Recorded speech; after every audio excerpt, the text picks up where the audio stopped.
Assalamualaikum warahmatullahi wabarakatuh. Bismillahirrahmanirrahim. Alhamdulillah wa kafa wassalatu wassalamu ala Muhammadin al-Mustafa wa ala alihi wa ashabihi ul fadli wal makarim wal wafa. Amma ba'du. Akhwati wa akhwati rahimakumullah. Marilah kita lanjutkan dalam kesempatan kali ini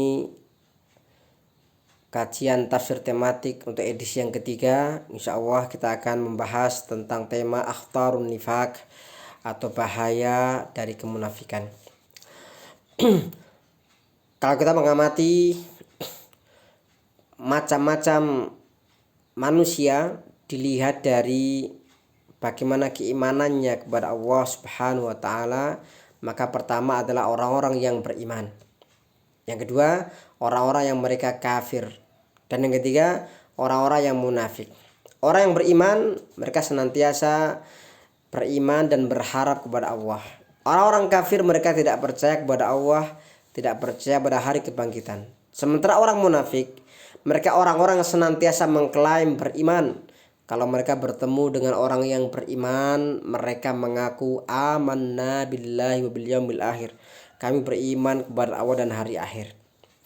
Wa ma hum bimu'minin, dan mereka bukanlah orang beriman. Maka mari dalam kesempatan kali ini kita akan membahas beberapa pembahasan. Yang pertama tentang definisi kemunafikan, sifat nifak. Yang kedua, tanda-tanda munafik, tanda-tanda nifak. Yang ketiga, macam-macam nifak. Dan yang terakhir, balasan untuk orang yang munafik.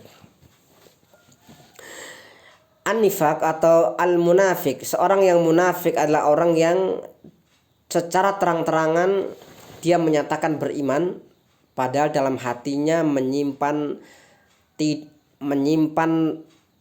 tidak beriman kepada Allah. Jadi orang yang menunjukkan dia beriman padahal dia menyimpan kebencian yang sangat besar kepada Islam. Itulah yang terjadi di zaman Rasulullah SAW. Banyak orang-orang munafik yang mereka setiap hari juga bersama para sahabat, bahkan mereka juga sholat, mereka juga zakat dan seterusnya, tetapi mereka tidak beriman. Mereka berzakat karena terpaksa, mereka sholat karena ada rasa malas juga, mereka berangkat sholat itu karena malas. Makanya mari ya, semoga Allah Subhanahu wa taala menjaga kita dari sifat ini. Nanti kita bahas secara detail tentang tanda-tanda, kemudian macam dan balasan bagi orang-orang munafik. Kita masuk ke pembahasan yang kedua tentang tanda-tanda nifak. Yang pertama, orang-orang munafik mereka senantiasa menipu Allah dan orang beriman. Yakhadi'una Allah walladzina amanu. Mereka menipu Allah dan orang beriman. Wa ma yakhda'una illa anfusahum wa ma yash'urun. Dan mereka tidaklah menipu kecuali mereka menipu diri mereka sendiri. Jadi mereka mengira dengan mereka menampakkan keimanan, mereka bisa mengelabui Allah. Padahal Allah Maha tahu ya. Maha tahu tentang atas perbuatan-perbuatan kemunafikan mereka.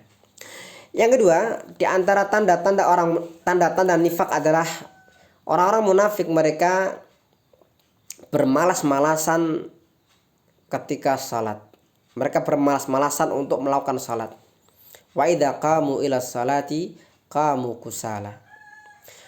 Dan ketika mereka mendirikan salat, mereka melakukan itu kusala, dalam keadaan malas. Jadi kalau di zaman Rasulullah kelihatannya mereka juga sholat itu karena mereka tidak berangkat dari keikhlasan. Mereka malas luar biasa. Kemudian tanda yang lain, yura'unan nas, adalah mereka ketika beramal mereka riya, ingin dilihat oleh manusia. Kemudian tanda yang lain, wala yadhkuruna wa illa qalila, mereka hanya sedikit sekali mengingat Allah. Orang munafik itu jarang berzikir, bahkan tidak pernah berzikir ya. Kalaupun mereka berzikir, wala yadhkuruna wa illa qalila, hanya sedikit mereka mengingat Allah. Kemudian terkait infak mereka, zakat mereka, wala yunfikuna illa wahum karihun, Di antara tanda yang lainlah mereka tidaklah berinfak atau berzakat kecuali dalam keadaan terpaksa. Mereka berzakat berinfak supaya dikatakan dermawan, ya. Mereka terpaksa, ya. Atau mereka berzakat supaya mereka tidak termasuk orang-orang yang melanggar perintah zakat. Karena di zaman dulu, di zaman ketika pemerintahan Islam tegak, seorang yang tidak membayar zakat maka akan diperangi oleh Khalifah Abu Bakar radhiyallahu anhu. Selain memerangi orang-orang murtad, Abu Bakar radhiyallahu anhu juga memerangi orang-orang yang mereka tidak mau membayar zakat. Kemudian tanda yang lain adalah mereka mengklaim orang-orang yang melakukan kemaslahatan, kemanfaatan. Maka dikatakan dalam Quran, wa idza qila lahum la tufsidu fil ard qalu innama nahnu muslihun. Ketika dikatakan kepada mereka, kalian janganlah membuat kerusakan di bumi, di muka bumi, maka mereka mengatakan innama nahnu muslihun. Sesungguhnya kami hanyalah orang-orang yang membuat kebaikan. Jadi mereka, ya, orang-orang munafik itu merasa mereka melakukan kebaikan, padahal sebenarnya mereka lah yang melakukan kerusakan di muka bumi. Kerusakan di muka bumi bisa bermakna membuat pembakaran hutan, pembalakan hutan, membuat kerusakan, atau dalam hal yang lain yaitu melakukan kemaksiatan, menyuburkan pornografi, menyuburkan yang namanya premanisme, miras dan seterusnya. Itu juga termasuk perbuatan merusak, melakukan kerusakan di muka bumi. Kemudian mereka, orang-orang munafik, di antara tanda yang lain adalah mereka mengejek orang beriman. Itu yang kita ditemukan di zaman sekarang, ya. Bagaimana banyak orang-orang yang mereka mengaku beriman, mereka mengejek orang-orang Islam. Mereka mengira orang Islam itu teroris, orang Islam terbelakang, orang Islam ini orangnya bodoh-bodoh dan semisalnya. Mereka mengejek, ya, mengejek orang-orang Islam terbelakang. Itu sudah terjadi di zaman Rasulullah. Wa idza qila hum aminu kama amanan nasu qalu anu'minu kama amanas sufaha. Ketika dikatakan kepada mereka berimanlah, mereka mengatakan, bagaimana mungkin kami beriman seperti berimannya orang-orang yang bodoh. Mereka menganggap para sahabat itu bodoh. Naudzubillah, ini kejahatan verbal, ya. Ungkapan kata-kata yang sangat jahat, ya. Sampai menganggap para sahabat orang-orang yang bodoh. Kemudian tanda yang lain adalah orang-orang munafik senantiasa tidak pernah berhenti melakukan kedustaan. Kalau di zaman sekarang barangkali ini sama dengan berita hoak, ya. Maka hati-hati kalau seorang sering menyebarkan berita bohong, hoak. Khawatir inilah di antara min alamatin nifaq, di antara tanda-tanda nifaq. Kemudian di antara tanda yang lain dari sifat nifaq adalah ikhlaful wa'di, melanggar janji. Para pemimpin, mereka yang berjanji sebelum menjadi presiden, bupati, gubernur, berjanji bla bla bla bla bla, maka tepatilah. Kalau itu tidak ditepati, hati-hati. Ini salah satu di antara sifatun nifaq. Kemudian tanda yang lain, al-ghadr bil amanah, yaitu melanggar amanah atau mengkhianati amanah.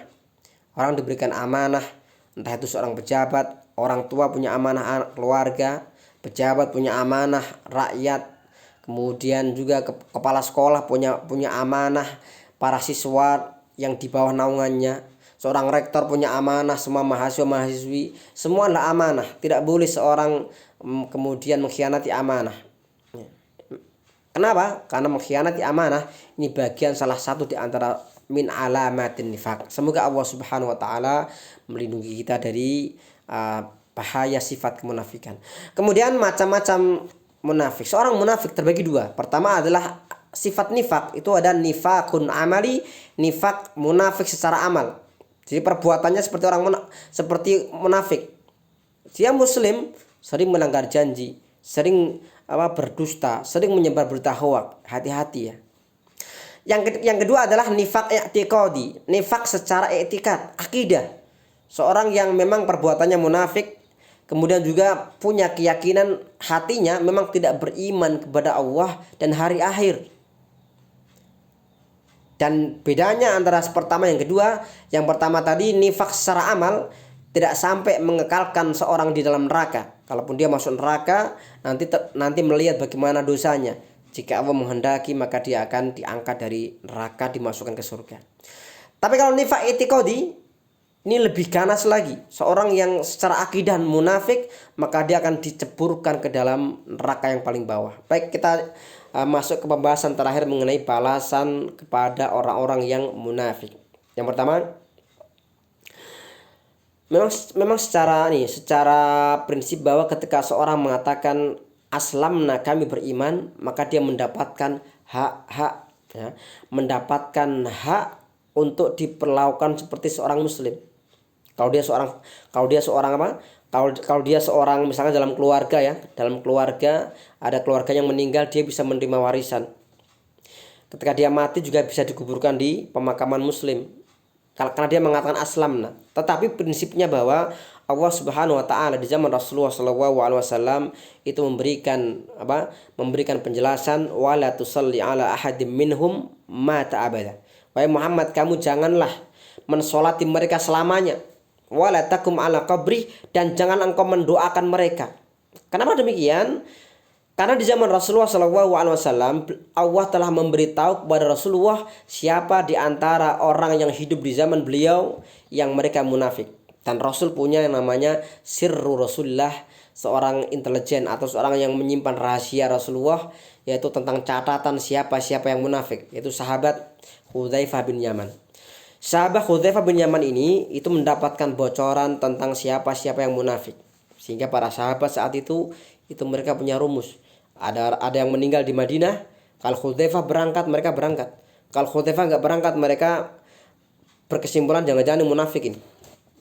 Dan Rasulullah SAW memang Allah memerintahkan beliau, wala tusalli ala ahadim minhum. Kamu sekali-kali jangan mensolati mereka selamanya. Wala takum ala qabri. Yang kedua hukumannya adalah kamu janganlah berdiri di atas kuburannya, jangan mendoakan mereka, mendoakan orang munafik. Dan yang terakhir, ini tentunya balasan yang sangat pedih sekali, yaitu orang-orang munafik mereka diancam akan masuk ke neraka yang paling bawah. Innal munafiqina fid darkil asfali minan nar. Sesungguhnya orang-orang munafik mereka berada di neraka yang paling bawah, tingkatan yang paling bawah dari neraka. Walan tajidalahum nasira, dan engkau tidak akan menemukan penolong untuk mereka. Bersama siapa orang-orang munafik di neraka? Dalam ayat yang lain dalam surat An-Nisa dikatakan, innal munafiqina wal kafirina fi jahannam jami'a. Sesungguhnya orang-orang munafik dan orang-orang kafir mereka berada di jahanam bersama-sama. Kita bayangkan orang-orang munafik dan orang-orang kafir di dunia mereka juga berkoalisi, mereka bersatu untuk memusuhi Islam. Nanti di hari kiamat mereka juga berkoalisi, tapi di neraka diazab Allah Subhanahu wa taala. Semoga kita semua selamat dari sifat kemunafikan. Allah selamatkan kita semua, keluarga kita dan kaum muslimin dari azab Allah yang pedih. Jazakumullahu khairan katsira. Wassalamualaikum warahmatullahi wabarakatuh.